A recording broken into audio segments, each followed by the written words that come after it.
Di halaman 180, 118, hari ini kita belajar kata benda deklensi pertama, yaitu deklensi A. Deklensi itu pengelompokan. Nah, pengelompokan berdasarkan sifat. Nah, atau berdasarkan ciri. Jadi kalau kita sekarang belajar kata benda deklensi pertama, berarti penggolongan pertama di dalam bahasa Yunani untuk kata benda. Dan itu adalah deklensi A. Artinya bahwa di dalam penggolongan ini huruf alfa itu menjadi huruf utama. Ya, menjadi huruf ciri utama. Dan nanti kebanyakan kata-kata benda ini selalu memiliki huruf alfa, kebanyakan pada umumnya. Karena itu seluruh kata benda yang tergolong pada deklensi ini disebut deklensi alfa. Dan juga nanti kita akan belajar tentang kata benda tertentu. Nah, yang dimaksudkan kata sandang tertentu itu adalah ya artikel-artikel itu ya, he, tes, te, ten, dan seterusnya. Itu kata sandang. Nah, telah kita pelajari bersama dalam pembahasan terdahulu bahwa kebanyakan kata benda deklensi kedua, yang pertama kita pelajari itu adalah deklensi kedua, berkelamin maskulin dan neuter. Dan pada kesempatan ini kita akan mempelajari tentang deklensi 1, di mana sebagian besar kata benda menurut deklensi 1 ini berkelamin feminin, yang dapat dibagi ke dalam beberapa golongan menurut akhiran-akhiran tunggal. Jadi nanti ada setidaknya 3 penggolongan dalam deklensi 1, dan itu adalah penggolongan dalam kata benda yang berjumlah tunggal saja. Kenapa yang berjumlah tunggal saja? Karena jamaknya itu semua bentuknya sama, tidak ada perbedaan. Nah, nanti di dalam penggolongan yang tunggal, nah itu ada 3 penggolongan. Nah, kalau kita perhatikan di dalam tabel ini ya, di dalam tabel ini, di situ ada kolom, ada baris atau kolom tunggal. Artinya kata-kata benda ini adalah kata-kata benda yang berjumlah tunggal. Lalu kolom yang sebelah kiri itu adalah kolom kasus. Ya, nominatif, genetif, datif, akusatif, dan vokatif. Nah, kalau mau dibanyakkan itu bisa nominatif, genetif, nanti genetif bercampur ablatif bersama dengan ablatif. Dan datif itu nanti bersama dengan lokatif dan instrumen. Lalu akusatif dan vokatif. Jadi gini. Kalau kita mau buat itu jadi 8 kasus, dia akan menjadi seperti ini. Ya, ini hanya kasusnya aja ya. Hanya kasusnya aja.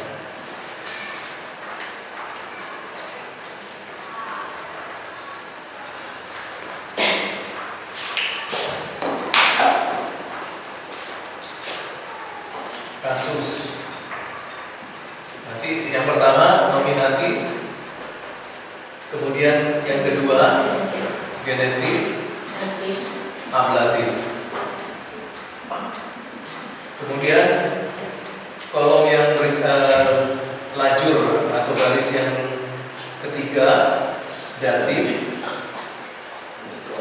instrumen, lokatif.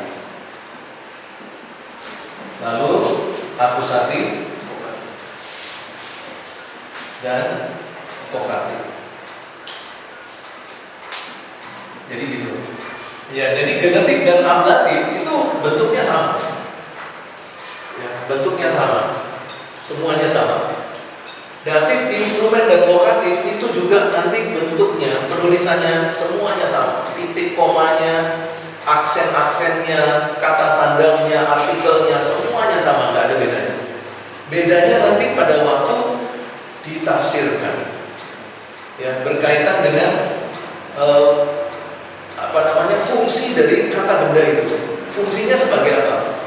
Sebagai objek tak langsung. Objek tak langsung berkaitan dengan instrumen, atau dia nanti menjadi alat, ataukah dia berkaitan dengan objek tak langsung yang berkaitan dengan lokasi. Kalau objek tak langsung berkaitan dengan lokasi, ya dia nanti jadi objek tak langsung lokatif. Tapi nanti waktu nulis ke dalam bahasa Yunani, ya sama dengan datif. Karena itu di dalam pembelajaran tata bahasa umumnya hanya dituliskan nominatif, genatif, datif, akusatif, dan vokatif, gitu ya. Di sini kemudian ada kolom yang kedua, itu berisikan kata hemera. Hemera itu artinya hari, ya. Kemudian talasa, kolom yang berikutnya adalah talasa, itu artinya danau. Dan entole itu artinya mandat atau perintah. Entole. Nah, jadi kalau kita perhatikan di dalam 3 kelompok kolom tunggal, kita lihat ada perbedaan di dalam akhirannya. Ada perbedaan di dalam akhirannya. Nah, untuk yang jamak, kita lihat dulu yang jamak. Untuk yang jamak, di depan, awalan dan akhirannya semuanya sama. Coba perhatikan, hai hemerai. Kemudian kita ke kolom yang berikutnya, hai talasai, sama. Ya, awalan dan akhirannya sama. Kemudian ke entole, ya hai entolai. Untuk bentuk genetifnya juga sama. Tun hemerun, tun talasun, tun entolun. Datifnya tais hemerais, tais talasais, tais entolais. Akusatifnya tas hemeras, tas talasas, tas entolas, sama semuanya. Karena itu pengelompokan untuk kata benda jamak tidak ada. Kenapa? Karena semuanya sama. Ya, nominatif, genetif, datif, akusatif, vokatif bentuknya sama. Untuk seluruh kata benda feminin. Tapi kalau kita lihat tunggalnya, nah ini beda. Coba perhatikan untuk kata hemera. He hemera, tes hemeras, te hemera. Akusatifnya ten hemera, vokatifnya ho hemera. Bukan ho ya, o hemera. Nah, kalau kita perhatikan akhirannya semuanya a. Hemera a, ya, hemeras as, ada as. Te hemera akhirannya a. Ten hemera akhirannya pakai vokal a. Kemudian vokatif o hemera pakai a. Nah, beda dengan talasa. Coba perhatikan talasa. He talasa, tes talases pakai eta. Datifnya te talase pakai eta. Kemudian akusatifnya akhirannya kembali pakai a. Ten talasa. Jadi kalau kita lihat nominatifnya a, akhiran a, genetif akhiran eta, datif akhiran eta, akusatif akhiran a. A, e, a. Kalau hemera a. Ya. Entole itu semuanya e. He entole, tes entoles, te entole, ten entolen, o entole. E semua. Jadi perhatikan di sini. Ini akhirannya a semua. A. Ya, a semua. Ini a, e, a.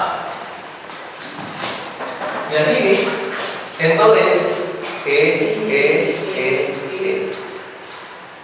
Nah, karena itulah dalam bentuk tunggal deklensi satu itu dibagi menjadi 3 golongan, yaitu golongan yang A, golongan yang A, golongan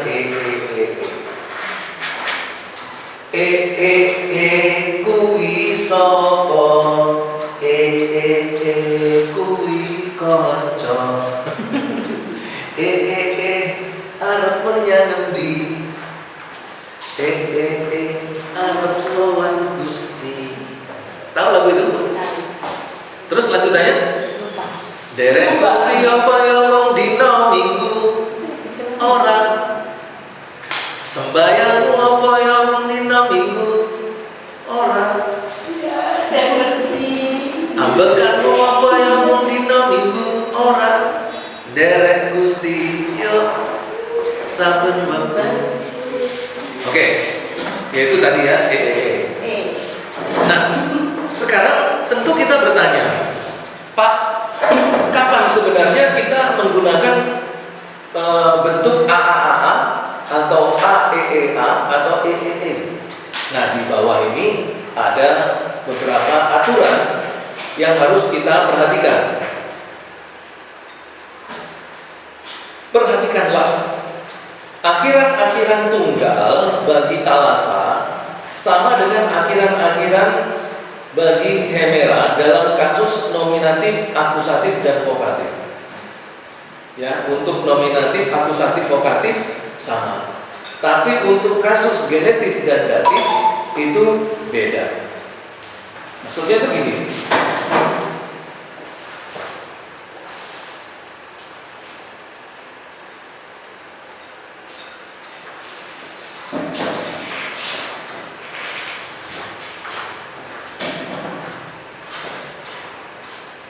Untuk nominatif sama A.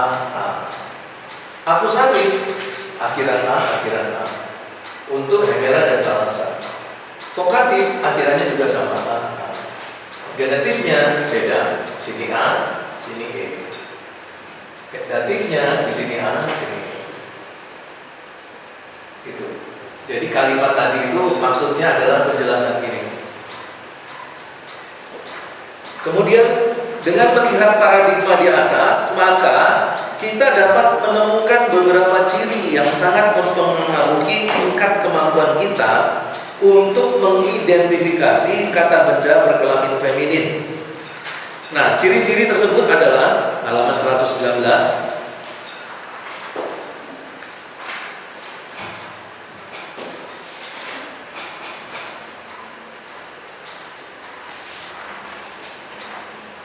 Setiap kata benda yang masuk kelompok kata benda berjumlah tunggal memiliki ciri kata sandangnya selalu didominasi dengan vokal eta.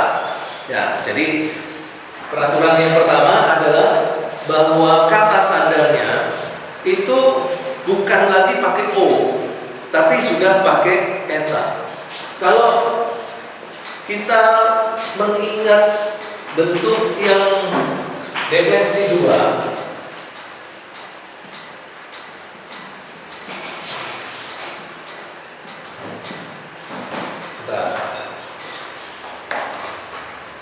saya keluarkan botol aja ini.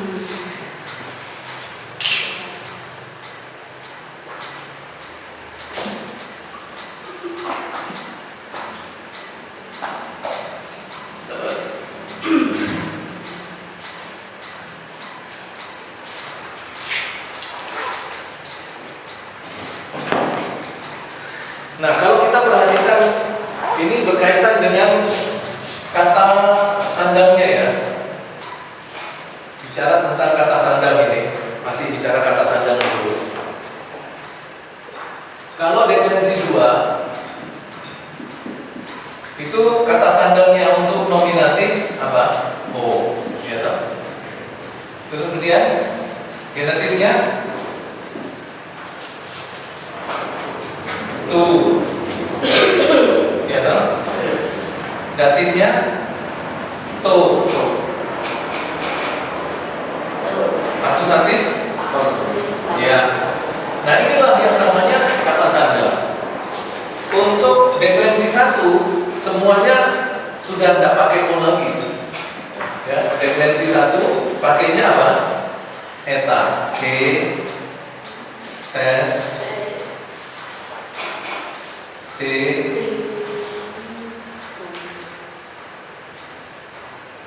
ten.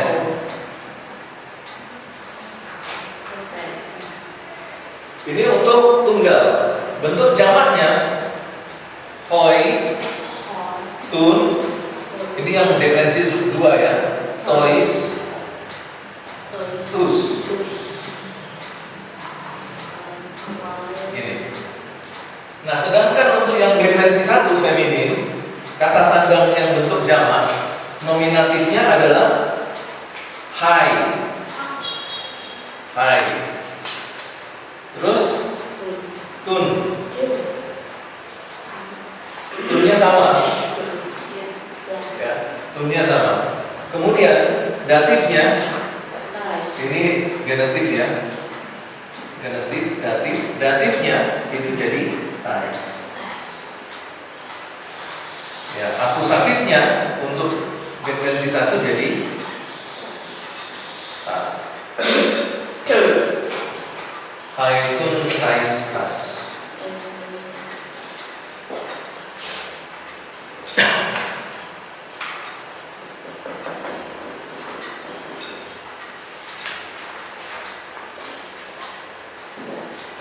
Nah,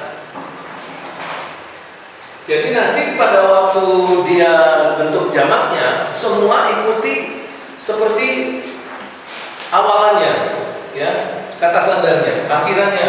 Misalnya hai, dia jadi emerai, hai, emerai, tun, emeru, tais, emerais, tas, emeras, dan seterusnya. Ya, ini untuk kata sandang yang dia berhubungan dengan akhirannya. Nah, itu yang pertama. Kemudian yang kedua, setiap kata benda yang masuk kata benda jumlah jamak, nah ini tadi ya, memiliki ciri dalam kata sandangnya selalu didominasi dengan vokal alfa.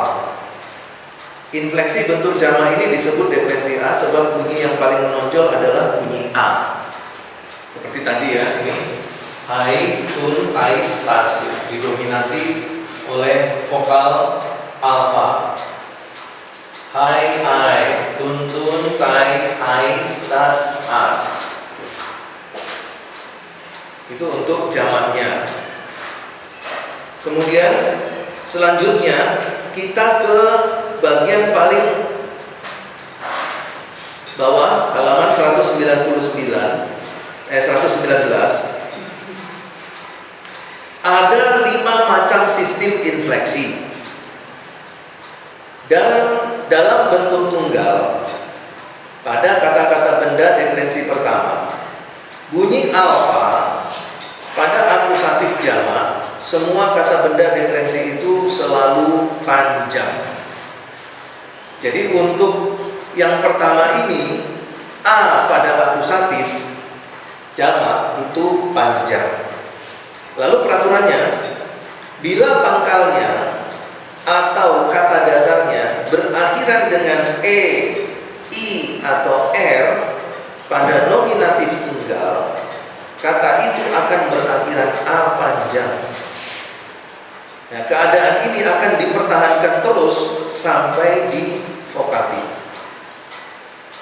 Jadi kalau ada kata benda, ya, kalau ada, ini peraturan yang pertama, kalau ada kata benda yang berakhiran dengan huruf atau vokal e, vokal i, dan konsonan ro, e, i, r, maka semua akhirannya adalah alfa. Berarti ikut golongan yang pertama, ya. Golongan yang pertama. Jadi peraturan untuk golongan yang pertama yaitu kalau kata bendanya berakhiran antara 3 ini, ya, e, i atau r. Nah, misalnya contohnya adalah basilei. Basilei. dia adalah kata benda yang diakhiri huruf I. Jadi kan tulisannya gini, Basilei. Basilei ini kerajaan, artinya kerajaan. Basilei itu diakhiri dengan huruf I. Karena dia diakhiri huruf I, maka dia masuk dalam peraturan nomor 1, yaitu kata-kata benda yang diakhiri di antara 3 huruf ini, E, I, R, maka dia masuk golongan yang ini, golongan yang pertama. Semua di belakangnya pakai A. Ini. Semua di belakangnya untuk tunggalnya pakai A. Dan untuk jamaknya di bagian akusatif A-nya ini adalah A panjang. Bagian akusatif jamak. Ya, untuk akusatif jamak A-nya ini panjang. Bagaimana dengan yang lain? Nah, itu A-nya itu pendek. Jadi kalau misalnya kita membaca hai hemerai, tun hemerun, tais hemerais, tas hemeras, panjang. Khusus untuk yang akusatif ya, A-nya panjang, akusatif jamak. Nah, tetapi yang biasanya untuk tunggal ya biasa saja ya, alfa biasa ya. Kemudian halaman 120, bila pangkal kata itu berakhiran S double L atau salah satu dari konsonan ganda zeta, C dan V, maka nominatif dan akusatif tunggalnya berakhiran dengan A pendek yang akan berubah menjadi E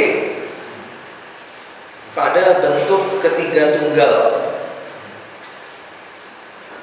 yaitu genetif, ablatif, datif, lokatif, dan instrumen. Ya, jadi perhatikan sekali lagi, bila berakhiran dengan S double L, ini yang peraturan yang kedua. Bila berakhiran dengan sigma double L, lalu ada zeta, ada juga C dan juga V. Jadi kalau sebuah kata benda berakhiran dengan huruf-huruf ini, peraturannya bahwa nominatif akusatif tunggal itu berakhiran panjang, dan yang lain akan berubah menjadi E. Jadi dia masuk golongan yang kedua. Jadi untuk nomor 2 dia akan masuk golongan 2. Nominatif hanya panjang. Ini sudah panjang, eta. Ini juga sudah panjang. Ini jadi A panjang.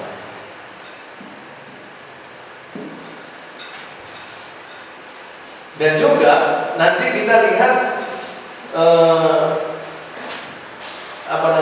konstruksinya jadi A E E A. Ya, ini A untuk mengingat, lebih gampang mengingat. Jadi kalau untuk peraturan pertama E I R, ya, sebuah kata benda diakhiri salah satu dari E, I atau R, dia nanti rumusnya jadi konstruksinya jadi A.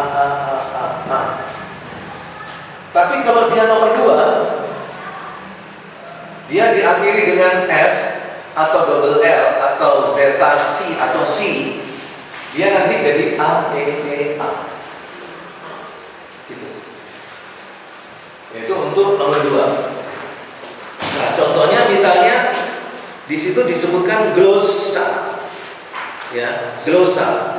Glosa itu lidah. Glosa itu lidah. Maka nanti ada glosolalia. Glosolalia, bahasa lidah. Itu dari kata glosa, lidah.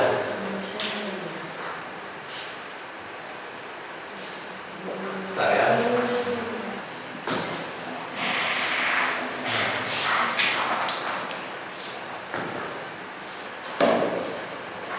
Misalnya glosa di sini.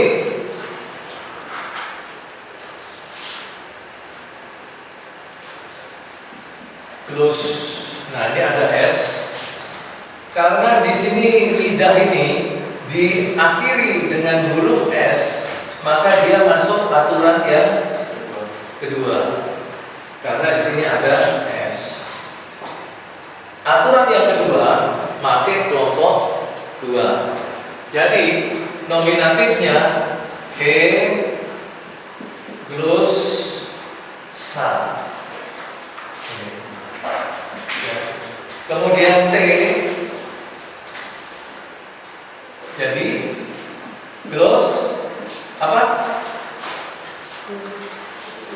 Ini tes. Jadi glosses. Jadi glosses. Perhatikan A, A. Berarti datifnya juga E.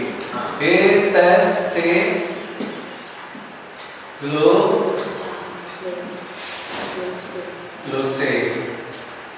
Kemudian ten, san. Ya, jadi perhatikan A,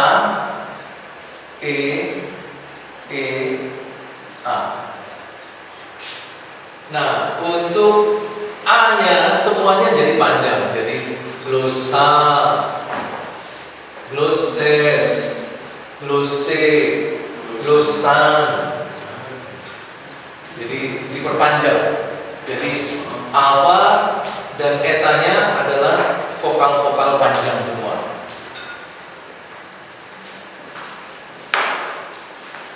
Kemudian yang ketiga, ayat sampai nomor 100, halaman 121. Jika pangkalnya berakhir dengan huruf selain disebutkan di nomor 1 dan 2, maka semuanya berakhiran dengan E.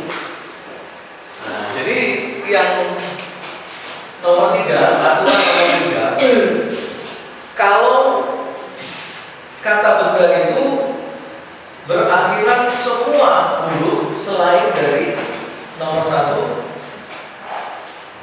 selain nomor 1 dan peraturan selain nomor 1 dan 2, maka huruf lainnya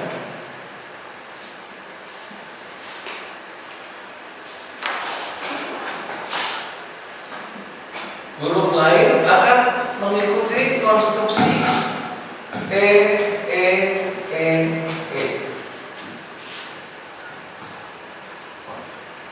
Ya, Irene.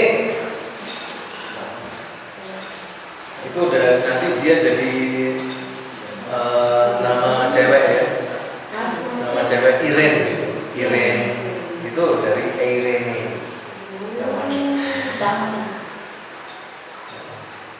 Irene artinya apa? Hah? Damai. Coba cek di kamus. Tidak ada. Tidak bawa kamus ya? Hah? Enggak, Pak. Oke, nah seperti contoh Irene. Pakai eta apa? Pakai eta semua. Irene. Ya, Irene sebenarnya ya. Irene gini. Nah, di sini dia menggunakan berakhiran dengan konsonan N. Eiren. Eiren itu akhirannya konsonan N. Dia di nomor 1 nggak ada, di nomor 2 nggak ada. Berarti selain dari nomor 1 dan 2, maka nanti nominatif, genetif, datif, akusatifnya semua berakhiran E. Berarti dia ikut golongan yang ketiga di sini. Dia ikut golongan yang ketiga di sini.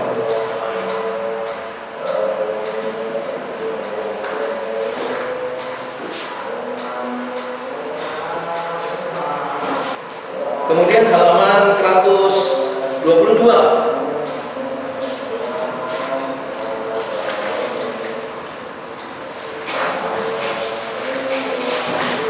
halaman 122. Sedangkan untuk jumlah jamak, deklensi satu jumlah jamak, kata benda jumlah jamak tidak terjadi penginfleksian. Ya, jadi untuk kata benda yang jumlahnya jamak, deklensi satu, deklensi feminin, tidak ada perubahan. Semuanya mengikuti kata sandangnya. Jadi kalau kata sandangnya high, berarti belakangnya I. Kalau kata sandangnya tun, maka akhirannya akan ikuti un. Kalau datifnya tais, maka akhirannya menjadi ice. Ya, kalau akusatif jamak, kata sandangnya tas, akhirannya as. Dan itu semua sama semua, ya. Tidak ada peraturan seperti untuk jumlah tunggal. Jumlah jamak tidak terjadi infleksi, tidak terjadi perubahan.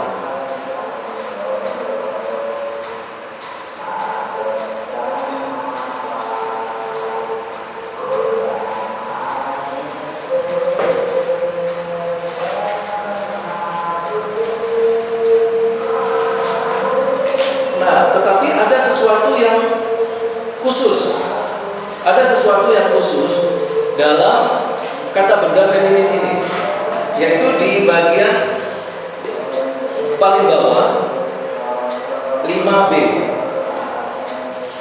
Dia deklensi 1, tetapi kelaminnya feminin. Tapi dia tergolong deklensi 1. Dia deklensi 1, kelamin maskulin. Ciri-ciri adalah kata benda deklensi pertama, dia yang berakhiran as atau s pada nominatif tunggal adalah maskulin.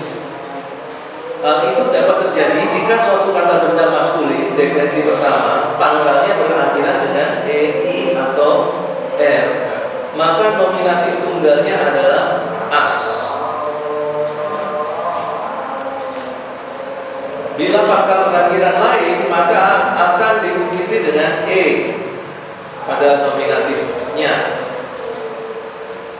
Jadi maksudnya gini, dia itu kalau dilihat dari kata sandangnya, dia itu maskulin, kelaminnya maskulin, tapi bentuknya feminin. Contohnya kata Mesias.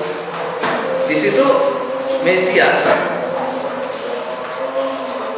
Saya hapus dulu.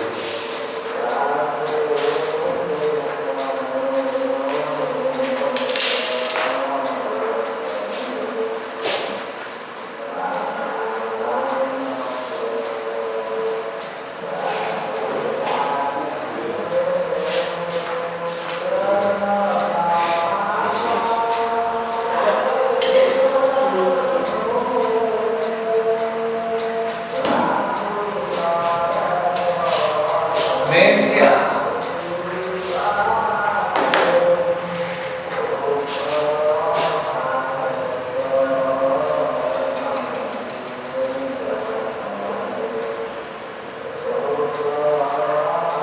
Nah, kalau kita perhatikan di dalam halaman, kembali ke awal, halaman 118, nominatifnya itu nggak pakai s, nggak pakai s, ya, nominatifnya nggak pakai s. Tapi kalau dia itu kata benda khusus, nominatifnya itu dia bisa pakai s.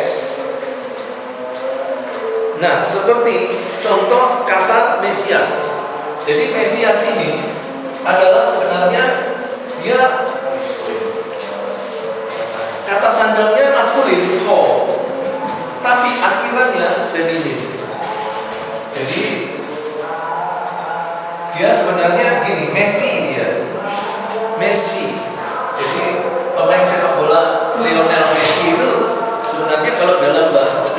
Yunani itu kan Mesias itu.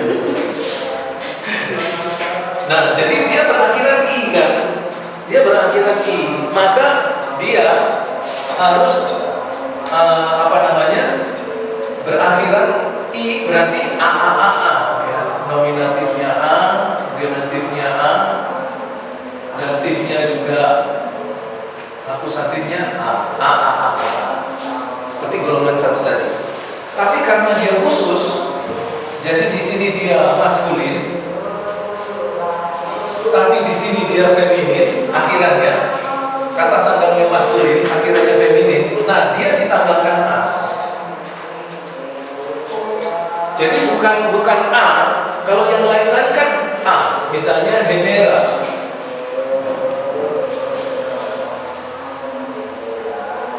Nah, ini kan A, bukan Hemeras, bukan kan?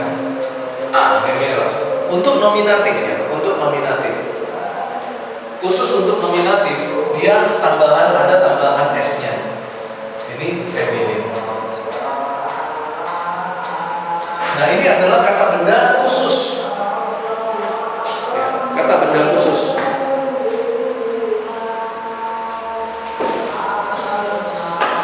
Jadi nanti jangan sampai bingung loh.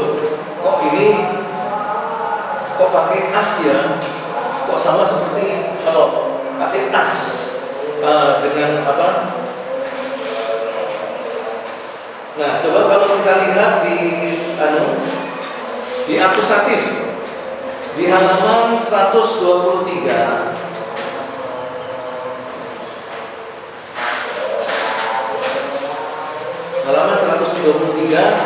paling atas itu ada akusatif.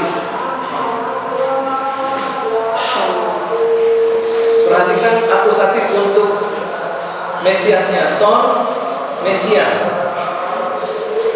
tus Mesias.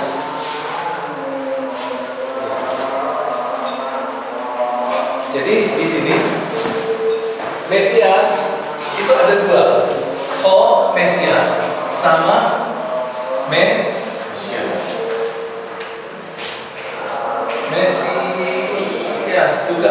Mesias juga.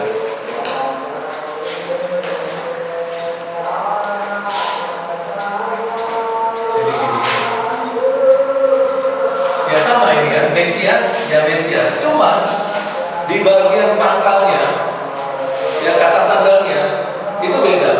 Yang satu ho, yang satu pakai tus. Jadi tus Mesias, yang satu ho Mesias. Tapi bentuk yang ini katanya Mesias. Nah, persoalannya nanti dalam kalimat-kalimat tertentu dia nggak ada ini kata sandal, cuma tertulis Mesias aja. Nah, kalau sudah tertulis Mesias, pertanyaannya, lah dia ini nominatif atau akusatif Mesiasnya? Soalnya di sini nggak ada kata sandalnya, cuma ditulis Mesias. Padahal ada dua kata sandal untuk Mesias. Nah, terus nanti ini Mesias yang mana ini? Mesias yang ho atau Mesias yang tus? Nah, kalau sudah begini, jawabannya adalah lihat konteks kalimat. Kalau konteks kalimatnya dia lebih cenderung menjadi subjek, maka dia menjadi Mesias subjek. Tapi kalau di dalam kalimat itu sudah ada subjek, maka dia pasti menjadi objek. Karena tidak mungkin di dalam sebuah kalimat ada dua subjek. Jadi kalau di dalam sebuah kalimat ada satu subjek, maka Mesiasnya akan menjadi objek. Tapi kalau misalnya Mesiasnya di dalam kalimat itu tidak ada nominatif, tidak ada subjek, kemungkinan Mesias ini dia adalah subjek kalimat. Gitu. Cukup belas? Kok cukup belas?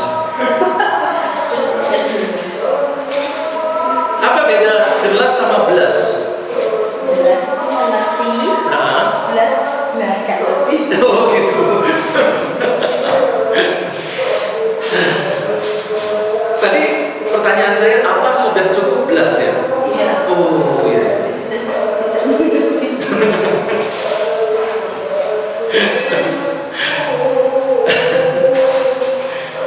Cukup jelas ya? Gampang kok ini ya. Inilah kata benda definisi 1. Ya, jadi nanti tinggal kita selidiki saja. Oh ini kata benda ini kita lihat kata sandangnya. Kalau kata sandangnya itu dia berarti dia feminin. He, tes, te, ten itu feminin. Atau kalau dia banyak a-nya, hai, tun, tais, tas, itu berarti feminin. Tapi kalau misalnya tidak ada anunya Pak, tidak ada kata sandangnya, hanya kata bendanya saja, lihat akhirannya. Kalau akhirannya itu berakhiran e atau a, dia pasti feminin. Tapi belum tentu pasti feminin, karena ada yang maskulin berakhiran feminin, kayak Mesias ini. Tapi itu kata-kata khusus ya. Tapi yang umum itu kalau kata benda, di bagian akhir dari kata bendanya itu ada alfa dan eta, itu pasti feminin. Kemudian yang kedua, kalau di dalam jamaknya, kalau kita lihat partikelnya atau kata sandangnya, perhatikan dia ada eta atau alfa. He, tes, te, ten, hai, tun, tais, tas. Oh itu feminin. Kalau maskulin itu o. Ho, tu, to, ton. Hoi, tun, tois, tus. Banyak o-nya. Kalau o itu berarti maskulin. Begitu juga akhirannya. Kalau akhirannya o, maskulin atau neuter, antara maskulin dan neuter. Pak, bagaimana saya bisa membedakan maskulin dan neuter? Gak bisa kita membedakan, kecuali apa? Lihat kamus atau dihafal. Nah, antara dua itu. Kalau tidak hafal, ya lihat kamus. Ya, dari tulisannya kita nggak bisa bedakan. Oh ini maskulin, oh ini neuter. Kecuali ada bentuk nominatif dan akusatif. Itu kalau maskulin itu pakai os, kalau neuter pakai on. Logos, nanti neuternya logon. Nah itu ada n-nya. Oh ada n, nah, neuter. Oh itu pakai s belakangnya, maskulin, nominatif. Gitu. Lalu apa sebenarnya fungsi dari kelamin di dalam eksegese?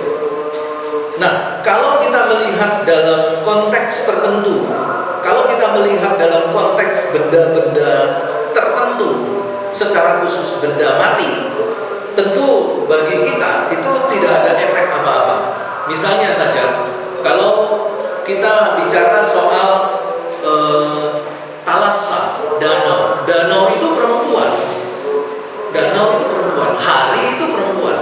Lalu sekarang apa manfaat eksegesinya? Bahwa hari itu perempuan. Kan nggak ada apa-apanya. Kita mau gali seperti apa juga nggak ada apa-apanya. Kalau itu hal-hal yang berkaitan dengan benda mati atau benda astral. Tapi kalau dia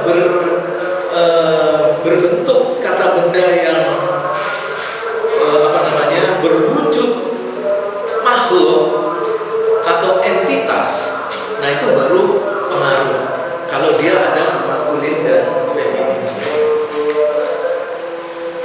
Misalnya saja, kalau bicara tentang dia, kadang-kadang dia itu kalau di dalam bahasa Indonesia kita nggak jelas dia ini perempuan apa laki. Dia manggil kamu, pikiran kita dia ini laki atau perempuan ya? Kan kalau di dalam bahasa Indonesia nggak tahu dianya itu laki atau perempuan. Tapi kalau di dalam bahasa Yunani, dia laki dan dia perempuan itu beda bentuknya. Kita bisa tahu dia, oh langsung tahu perempuan. Oh dia tahu kita laki. Bahasa Inggris juga gampang. perempuan. He itu laki-laki. Bahasa Indonesia semuanya pakai dia, laki perempuan pakai dia. Ya, nanti tergantung konteks. Kalau nanti bicara dia minta dibelikan lipstick. Oh, kalau dia minta dibelikan lipstick, nggak mungkin laki, nggak mungkin. Dianya pasti. Kecuali kalau dianya separuh laki, separuh. Ya, dia ngajak kamu main bola, ini pasti laki, nggak mungkin perempuan cewek ngajak main bola. Kecuali kalau kesebelasan wanita. Tapi kan pada umumnya kan cewek nggak main bola. Pada umumnya, cewek itu ya masak-masakan gitu ya, main salon, loncat tali, main engkle apa itu. Nah itu perempuan. Laki-laki suruh main engkle tergantung umur. Kalau umur masih kecil masih mau. Kalau sudah remaja nggak mau lagi dia. Nah itu bahasa Indonesia. Nah jadi seperti itu bahasa Yunani. Jadi tergantung konteks nanti. Nah cuman ada sesuatu yang agak membingungkan, yaitu bagian genetif. Khususnya genetif jamak. Genetif jamak itu semua pakai un. Semua pakai un. Coba perhatikan ya. Deklensi 1 itu halaman berapa? Deklensi 2. Kita lihat halaman 58.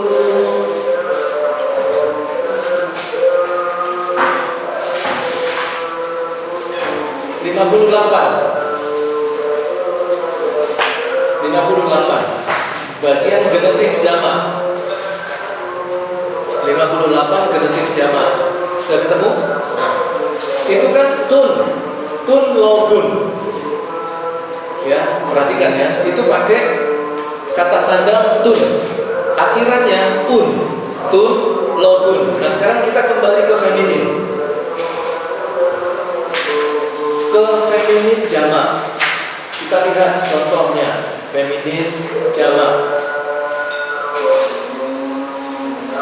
di halaman 118. Tun heberun. Iya, sama kan? Sama.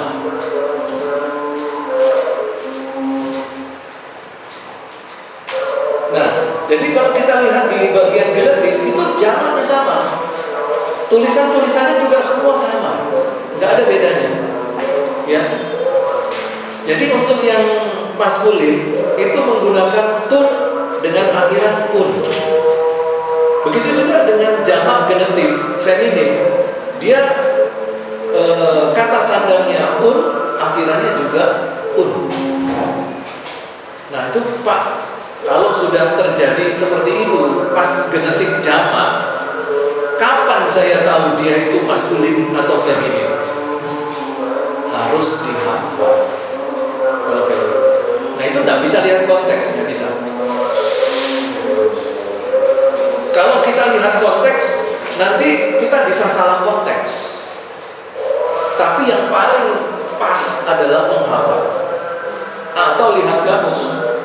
Baru kita tahu, oh dia pada dasarnya adalah maskulin. Jadi sekalipun kita melihatnya itu bentuknya un, kita tahu maskulin. Atau un, oh ini feminin. Misalnya tun hemerun, tun logun. Itu sama tulisannya semua. Ya, kalau kita tulis di papan tulis gitu.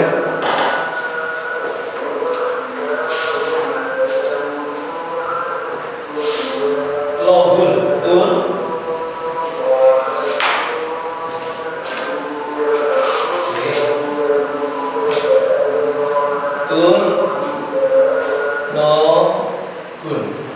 gitu. Terus ada lagi tun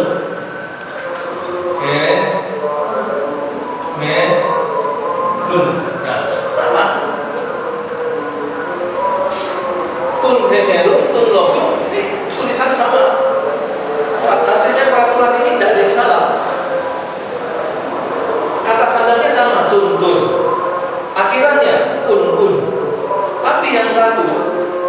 Yang ini maskulin, hemeron feminin. Ditulisnya sama, kelaminnya beda. Nah itu terus gimana Pak? Ya harus hafal atau lihat kamus. Karena itu setiap kita itu wajib hukumnya punya kamus bahasa Yunani Indonesia seperti itu. Tunjukkan. Nah itu minimal itu punya buku itu harus ya.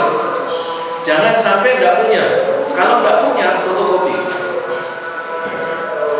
Tapi kalau punya uang beli bukunya. Belum ada yang punya kan? Nah itu usahakan punya. Karena kalau kita sebagai lulusan sarjana teologi, kita tidak punya kamus bahasa Yunani, wah itu kalau saya mau ngomong ya, dipertanyakan teologinya itu, lulusan teologinya. Buku kamus tidak punya, terus gimana itu ceritanya? Gitu.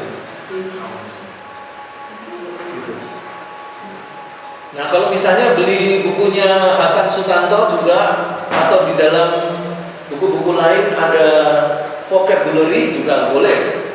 Tapi kalau vocabulary dalam buku-buku diktat bahasa Yunani, dia pencar-pencar dia. Tapi kalau kamus kan dia sudah langsung jadi buku, satu buku. Enak, nyarinya itu gampang. Ya, jadi kalau bisa beli, silakan beli ya. Kalau tidak bisa, urunan untuk fotokopi rame-rame, fotokopi biar murah. Karena kalau di tempat fotokopi itu kan ada juga yang misalnya fotokopi lebih 100 halaman, dia jadi sekian rupiah. Ya, jadi cara satu-satunya nggak bisa kita lihat di dalam bentuk tulisannya, sama tulisannya. Ya, kata sadamnya tuntun, akhirannya juga pun. Nah, tapi yang satu maskulin, yang satu feminin. Gitu.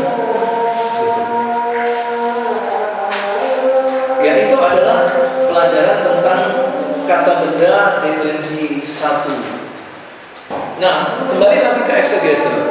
Kalau kata bendanya itu berkaitan dengan entitas atau makhluk hidup atau sesuatu yang sudah memiliki nilai teologi, maka kelamin itu bisa menjadi salah satu faktor untuk dipertimbangkan. Kelamin menjadi salah satu faktor untuk dipertimbangkan di dalam menganalisa atau mengeksegese ayat-ayat firman Tuhan. Contohnya, eklesia. Eklesia itu feminin. Dia itu benda mati. Dia bukan makhluk hidup, bukan entitas. Dia benda mati. Tapi karena benda matinya ini memiliki nilai, maka kelaminnya itu dapat dipertimbangkan atau diperhitungkan untuk menganalisa. Jadi karena eklesia dia berkelamin feminin, lalu nanti kita bisa kaitkan eklesia ini dengan konsep pengantin wanita, bahwa Yesus itu adalah pengantin laki-laki, kita orang percaya itu pengantin wanita, dan gereja itu berkelamin feminin. Maka gereja dapat diidentikan atau disimbolkan, difigurkan sebagai pengantin perempuan, pengantinnya Yesus. Karena itu ada satu gereja yang disebut dengan menggunakan nama dalam sinodenya sebagai gereja kabar mempelai. Pernah dengar gereja kabar mempelai? Ada di Surabaya, besar juga gerejanya. Nah, kenapa? Karena mereka memiliki konsep gereja itu dalam kata benda bahasa Yunaninya feminin. Dan Tuhan Yesus juga mengidentikan dirinya sebagai mempelai laki-laki. Mana buktinya Pak? Tuhan Yesus memfigurkan dirinya sebagai mempelai laki-laki. Ya, waktu Tuhan Yesus memberikan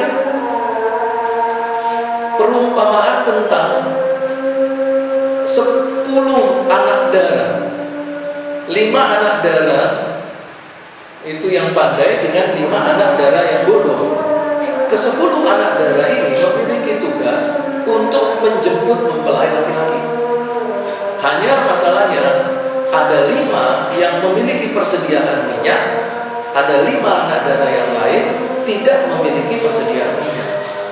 Tapi sebenarnya tugas kedua 5 kelompok orang ini, 10 orang gadis ini adalah menjemput mempelai laki-laki. Nah, di dalam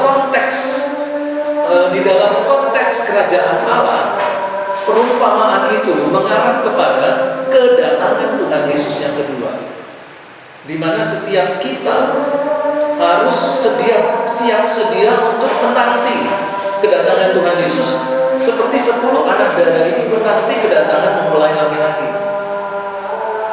Jadi berdasarkan konsep pemahaman ini, maka masuklah cocok sesuai dengan apa yang dijelaskan di dalam satu kata benda feminin untuk gereja. Tapi kalau misalnya benda-benda yang lain, misalnya entole itu kenapa feminin? Wah, itu kita nggak bisa jelasin ya. Lalu kita mencoba untuk mencari makna secara teologis. Perintah itu feminin supaya nanti kita sebagai kaum maskulin. Nggak bisa begitu, salah malah. Kalau kita tafsirkan kayak gitu malah salah. Ya, kalau memang tidak ada kaitan sama sekali untuk dieksegese, jangan dieksegese jenis kelamin itu. Tapi kalau dia masih memiliki kaitan, boleh.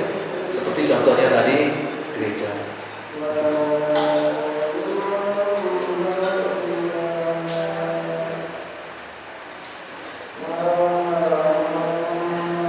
Ini saya harus tutup karena baterainya habis. Saya lupa bawa cas. Ada pertanyaan sampai sini?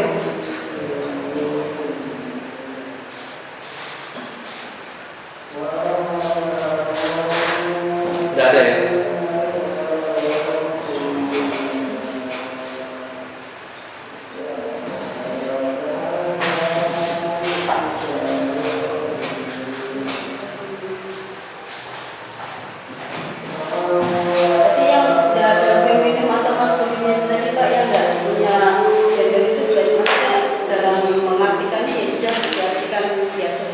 Iya, untuk menafsirkan iya, biasa aja, nggak usah terlalu diperdulikan gendernya.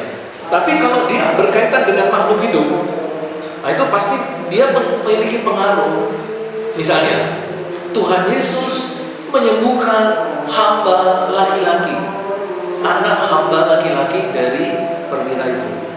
Nah sekarang kita tanya, hamba laki-laki, oh ada.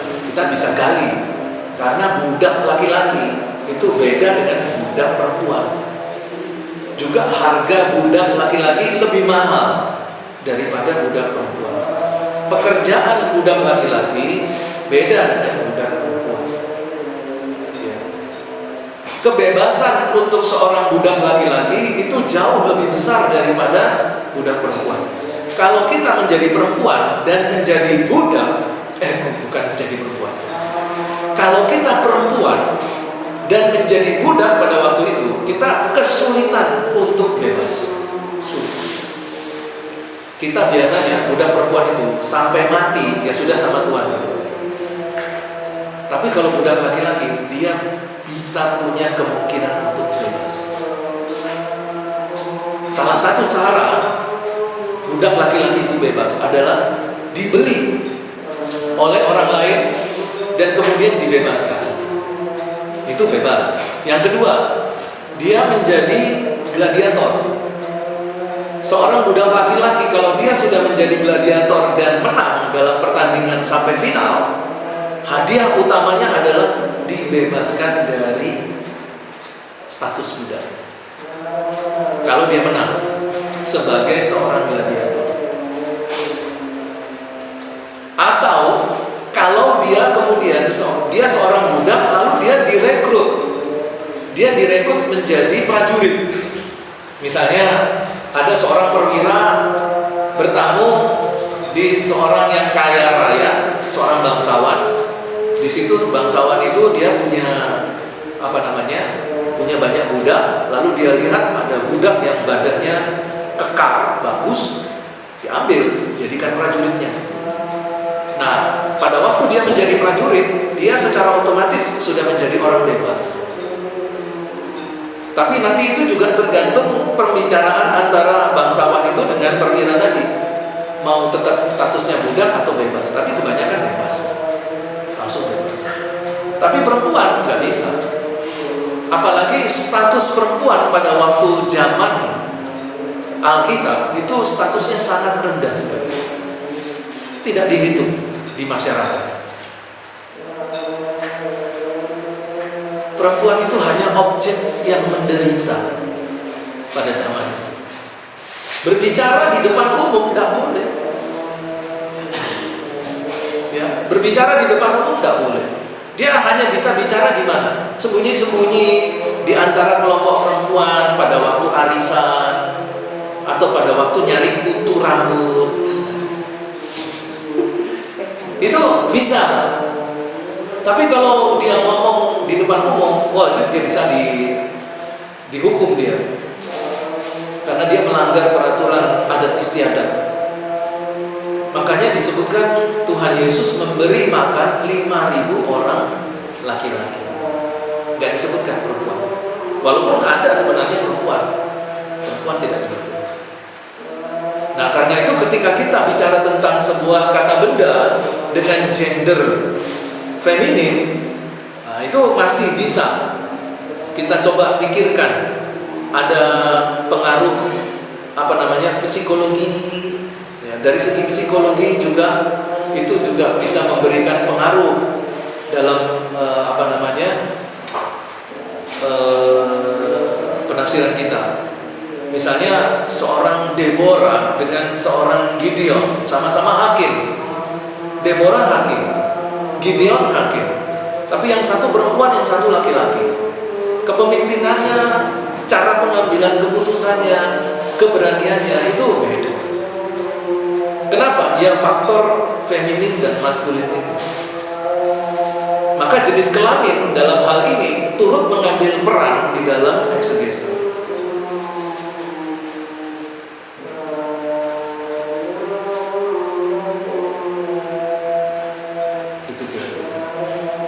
Tapi kalau kata benda misalnya, kalau kita lihat di halaman 126, coba kita buka halaman 126. Nah, ini adalah contoh-contoh kata-kata benda berkelamin feminin. Aletheia, hamartia, basileia, ya dikaiosune, itu semuanya akhirannya A sama E. Ada satu Mesias tadi itu maskulin tapi ditulis feminin, itu Mesias. Tapi kalau contoh-contoh ini perhatikan semuanya berakhiran A atau E. Doxa, kemuliaan, akhirannya A. Eklesia, akhirannya A. Entole, perintah, akhirannya E. Hemera, akhirannya A. Jadi kalau kita bicara tentang misalnya tentang entole, tarasa, eirene, damai, tadi ada yang bilang damai ya, betul itu tadi jawabannya. Kemudian basileia itu kayaknya nggak terlalu ada efek ya untuk kelamin, kecuali kalau kita berhadapan dengan sastrawan Yunani. Sastrawan Yunani, dia pasti tahu ada filosofi-filosofi yang kita tidak tahu, tetapi yang sastrawan Yunani tahu. Misalnya contoh Basileia. Kenapa Basileia itu feminin? Ya, mungkin dipengaruhi dengan siapa yang memimpin. Memimpinnya adalah maskulin.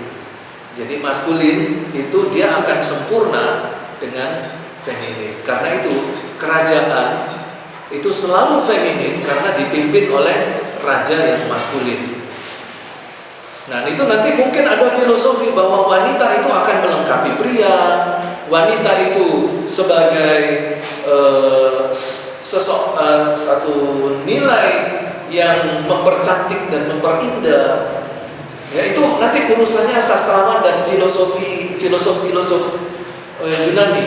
Itu tadi saya menyampaikan hal itu mungkin bukan benar tentang kerajaan itu. Mungkin itu salah satu pertimbangan secara sastra menurut pendekatan filsafat dan sastra. Tapi apakah seperti itu? Saya tidak tahu. Saya belum sampai ke sana. Dan saya sudah mencoba untuk mencari buku-buku yang membahas seperti itu. Belum pernah dapat dan belum pernah ketemu bukunya. Padahal sudah banyak buku-buku Yunani. Itu yang saya obrak-abrik, bolak-balik, saya nggak ketemu pembahasan tentang pertanyaan saya tadi. Nggak ketemu. Ya kecuali nanti kalau saudara bisa bantu saya menemukan bukunya, bagus ya Bu. Mungkin ada di perpustakaan sekolah Ibu. Loh, kok ketawa? Nggak ada ya? Oh, sudah pasti nggak ada ya? Cerita anak-anak kok itu. Oh gitu. Iya. Ya jadi kira-kira begitu ya. Nah, kenapa saya sampaikan hal-hal yang seperti ini? Karena saya itu adalah orang yang memiliki dorongan rasa ingin tahu yang besar sekali. Sehingga banyak hal-hal yang sepele, sepertinya sepele, tetapi saya pertanyakan. Dan ternyata ketika saya pertanyakan, tidak ada jawabannya. Itu saya. Mau tahu salah satunya? Mau tahu? Nah, Yesus Kristus itu siapa? Tuhan kita kan? Yesus Kristus itu Tuhan kita. Pertanyaannya, siapakah nama Yesus di surga?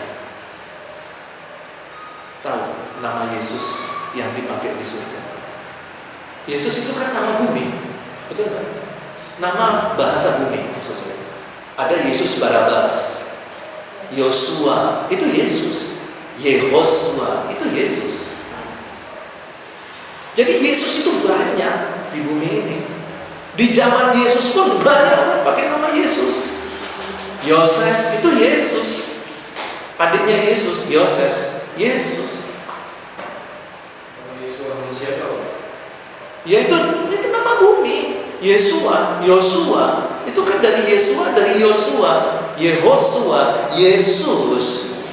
Itu sama seperti saya. Saya nama Ronald.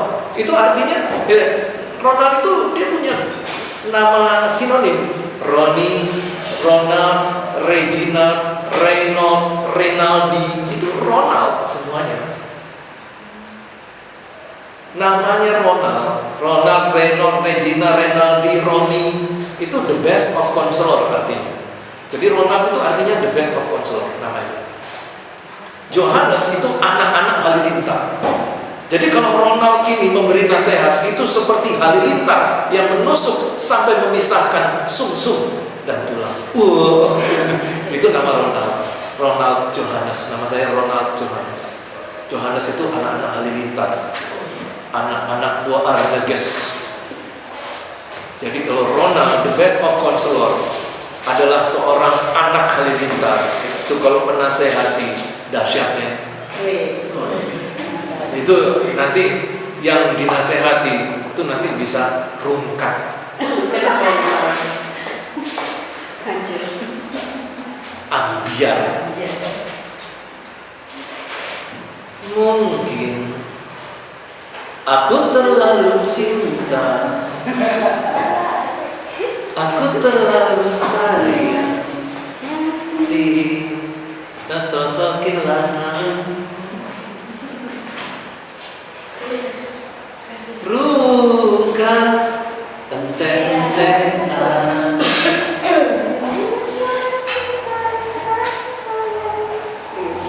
bandarku melayang. Oke. Nah itulah nama ya. Jadi pertanyaannya gampang. Nama Yesus yang di surga siapa?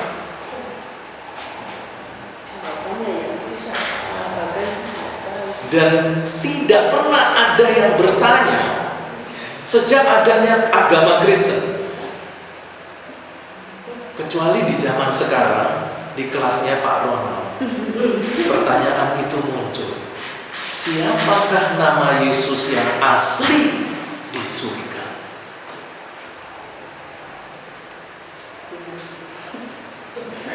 Hah? Ada yang tahu? Ada yang pernah dengar khotbahnya? Ada yang pernah dapat pengajarannya? Tidak ada. Nah itulah kalau saya mulai berpikir dan bertanya. Begitu.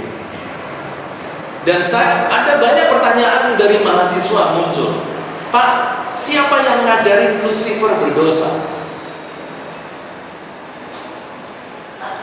Tidak ada yang tahu. Tidak ada yang bisa menjawab.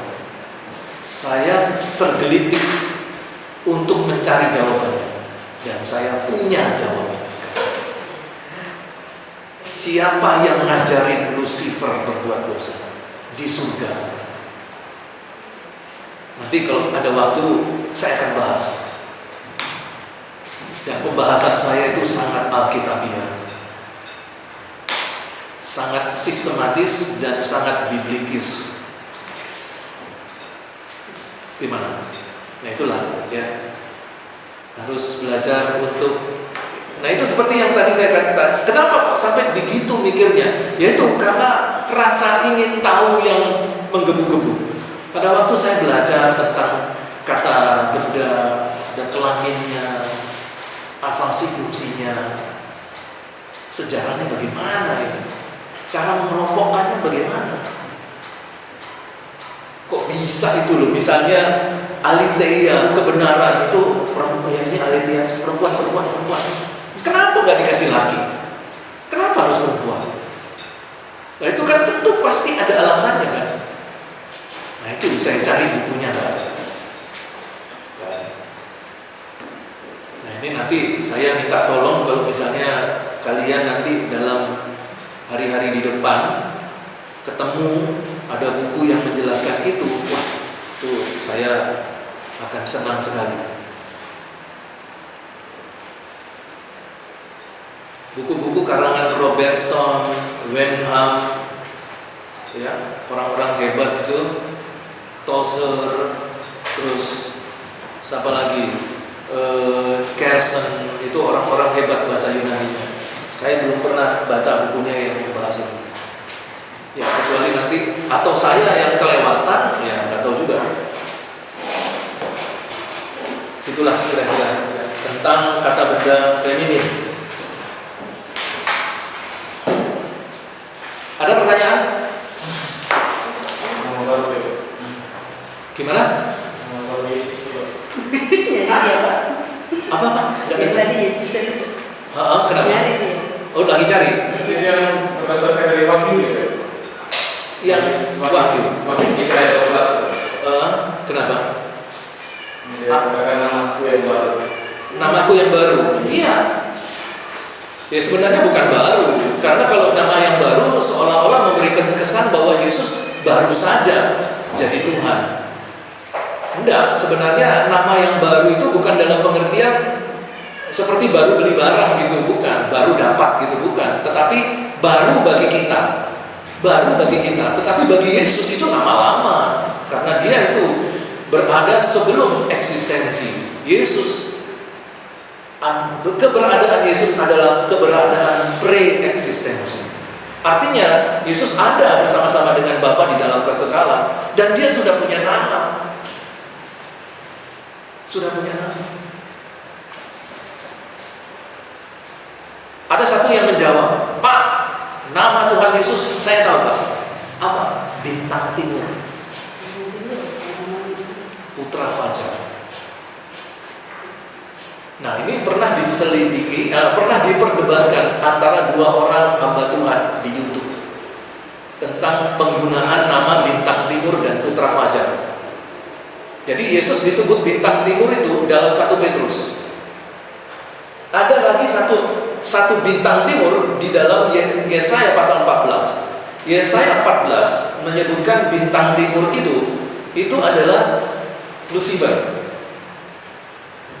Di dalam 1 Petrus menyebutkan Yesus adalah bintang timur. Nah, jadi sekarang bintang timur itu siapa? Malaikat yang jatuh ataukah Tuhan Yesus?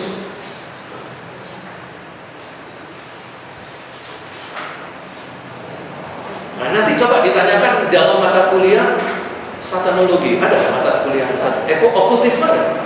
Oh, jangan kelewat. Udah kelewat? Itu kalau nggak salah, kalau saya pernah menangkap itu yang jatuh ya, Pak. Bintang jatuh. Bintang jatuh. Bintang jatuh lah meteor. Bukan yang tadi Bapak, malaikat yang jatuh, Pak. Malaikat jatuh. Iya, malaikat yang jatuh, bukan Yesus.